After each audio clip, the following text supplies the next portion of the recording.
Hello everybody, it's Daniela here with Parenting L'Chaim, and I wanted to start out today's video and talk about what do we do when our kids are not listening. We have all been in that place where we have had to, say 20 times to put our shoes on to go out the door. When we have, I've told my child over and over again not to do this, and they're still doing this. And so I wanted to talk about a kind of backwards thing that I have found in our parenting styles that often leads to our children not listening. And so the concept is called connection before correction. And so this is basic human need. We like to know that we are heard, that we are valued, and that we are respected. That is basic, human desire for all of us. And so our children are not any different. But for some reason, we feel in parenting that we should deal with our children differently than we would want to be treated. And so, we're obviously supposed to, not do unto our fellow what would be hateful to us. And our children are no different in this situation. And so I want to talk about making sure that we connect with our children before we correct them.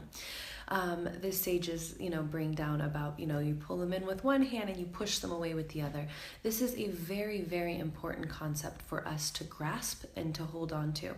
When we as adults have to be corrected, whether that be an employer or a rabbi or a rebbitzin, a friend even has to correct us, the first thing we need to know is that we are valued and we're respected. And so I always show people different scenarios when I'm in a parenting class. And I say, if I came in here and I said, you're all in my parenting class because you're failures, you're horrible parents, and I'm going to teach you how to be a good parent, most people would get up and walk out of my parenting class, even if that actually is the truth and they do feel like failures. So when we speak condescending and judgmental words right out of our mouth immediately when we see a problem, immediately that person is in a place of fear. They are no longer open to hearing what is going to come out of your mouth next, which is why you've missed that learning opportunity with your child to actually make the correction. So what we want to do is the exact opposite of what we have been taught, and it's the exact opposite of what feels comfortable. So we want to start with building a connection. So we see child A doing something extremely wrong. We do not want to jump and correct, you're not doing this, don't do this. We don't want to do that. We want to say, man, you are so smart and so creative, and I'm a little sad that I see you doing A, B, or C. So we want to start with building that child up. We want to start with empathy and correction. Empathy, then correction, excuse me. So we want to connect with the child first. So we see a child doing something that, say they're hitting their brother. We do not want to come in, what are you doing? You're being mean. How dare you? What are you hitting your brother for? Immediately that child is now defensive and they're not listening. They're not hearing anything you're saying other than wah, wah, wah, the Charlie Brown parents. So what we want to do is we want to switch the mode of what we do. And in the beginning, this is going to feel so unnatural because you feel like you're supposed to come in with din and judgment and you're supposed to be fierce with your child, and the absolute opposite is the truth. So you want to come in and you want to build that child up. You want to come in and say, you're such a kind child. You're always so polite and helpful for others. I'm really surprised when I saw you behave this way with your brother. Is there something going on? So we want to give our child the benefit of the doubt. We want to judge our child favorably as well. If our child is usually kind and calm and has good coping skills, we want to acknowledge that first. And so it's the same thing I tell everyone. If my employer had to come in and they had to correct me, and they came in and said, you are not cutting it, you didn't turn in your report on time, you're 3 days late on this, you were 5 minutes late to work today,